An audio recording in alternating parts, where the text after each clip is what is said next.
আড়ালে আবডালে হাসে। বোকা মানুষ অনেক দেখেছেন তারা, বিকাশচন্দ্র দাসের মতো বোকা একটাও দেখেননি। এতদিন হয়ে গেল ম্যাজিক শিখতে পারল না।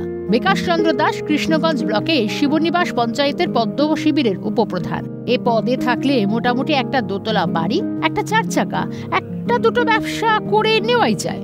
গলায় ঝুলতে পারে সোনার চেন। কিন্তু এই মানুষটার তো কিছুই হলো না। সকাল 6টায় টোটো নিয়ে বেড়ান, সওয়ারি তোলেন, এরপর পঞ্চায়েত অফিস, সেখান থেকেই বিকেলে ফের টোটো নিয়ে রাস্তায় রাস্তায়। মানুষ আপনার ভাবে বটে, কিন্তু ঘরে তো নুন আনতে পান্তা ফোড়ায়।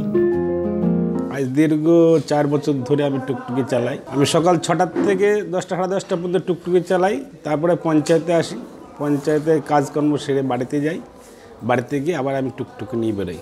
রাত বিরিত যদি কেউ বিপদে পড়ে আমি তাকে নিয়ে হসপিটালে যাই, শক্তিনগরে যাই, এমনকি কল্যাণী পর্যন্ত যেতে আমি তাদের পাশে গিয়ে দাঁড়াই টুকটুকি নিয়ে।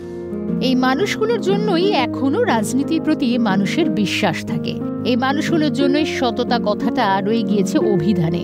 শিবনিবাস পঞ্চায়েতের যে কোনো মানুষ বিপদে পড়লে পাশে দাঁড়ান উপপ্রধান।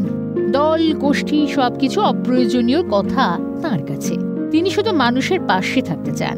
টোটো চালাচ্ছে বলে ভুল বুঝবেন না, বিকাশচন্দ্র দাস আসলে বিরাট বড়লোক। অর্থ ছাড়া আর সবকিছুই আছে তার কাছে। নদিয়া থেকে তন্ময় ভট্টাচার্যের রিপোর্ট, ক্যালকাটা নিউজ।